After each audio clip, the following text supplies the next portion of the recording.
jirtan haadholii koo taatu abbootii koo taatu hangafoota koo taatu waa tokkoon isinitti bara kana keessatti dhugumatti Waaqayyoon dhufaatii isaa nutti dhiyaatee jira. Jabaannee dhaabbachuu qabna. Qarshiidhaa jennee amantaa keenya irraa bilisa ta'uu hin qabnu. Amantaa keenya irraa adda ba'uu hin qabnu. Qarshiidhaa jennee namoota ajjeesuu hin qabnu. Qarshiidhaa jennee namoota wajjin wallollee ollaa keenya wajjin wallollee jiraachuu hin qabnu. Qarshiidhaa jennee mana ijaarrannu jennee namoota dhimmaa buusisuu hin qabnu.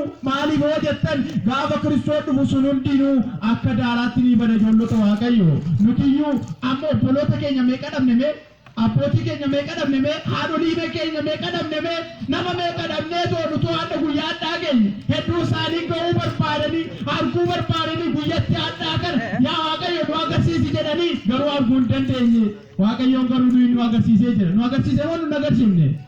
Arraa Waaqayyo dubbadhaa nu agarsiisee moo nu agarsiifne?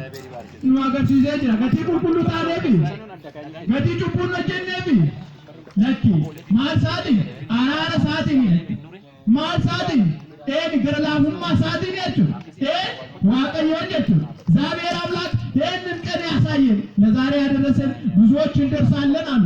ወጥተው ወርደው ላባቸውን አንጠፍጥፈው ሊበሉ ብለው ሳይበሉ ያለፉ ስንቶች አሉ። ሳይጠጡ ያለፉ ስንቶች አሉ። ሳይለብሱ ያለፉ ስንቶች አሉ። ዛሬ ዓመት ለመድረስ ዛሬን ለመድረስ የጓጉ ስንቶች አሉ። አልደረሱም። እኛ ግን ደረስን። ታዲያ እኛ ጽኑ ንጹህ ስለሆንን ነው ወይ? እኛ ቅዱስ ስለሆንን ነው ወይ?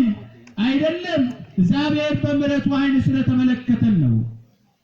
እግዚአብሔር በምሕረት ዓይን ስላየን ነው።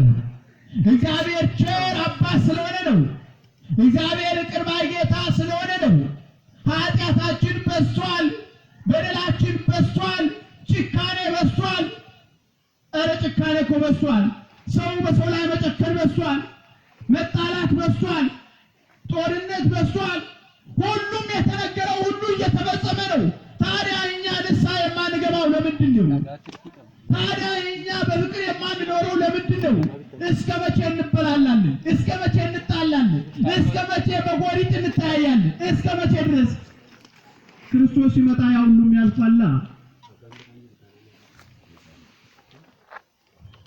ከናፍ ጆሎቶ ዋቀዮ ገረ ቀልቢ ኬኛታ ዴቢኑሜ ገረ ለጴ ኬኛታ ዴቢኑ አደራ guyyaa dhaasuma keenya yeroo kana haasaa gochuudhaaf warri dhiphannu hedduu jirra. Sana miti.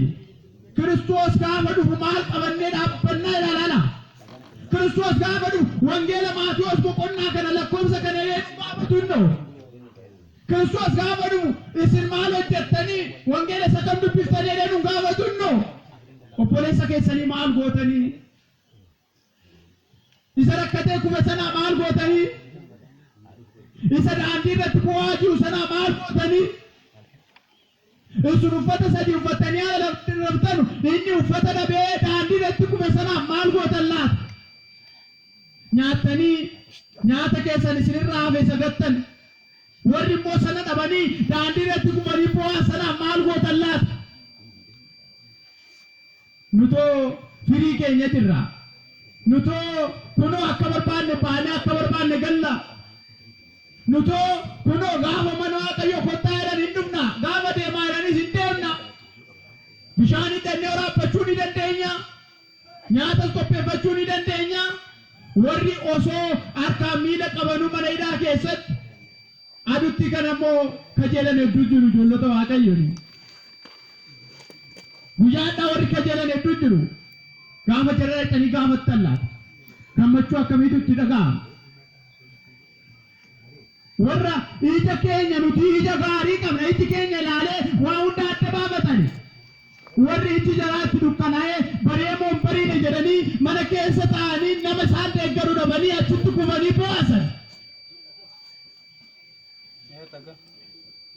Jaraan maal goone laata? Nuti gurri keenya waan gaarii ni dhaga'a.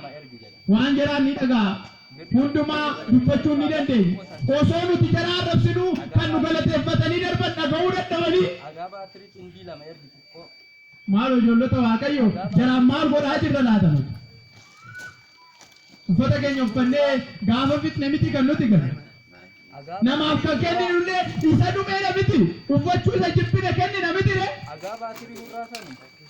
Nyaachuudhaa isa nu jibbisiise dabarsinee kennina mitire.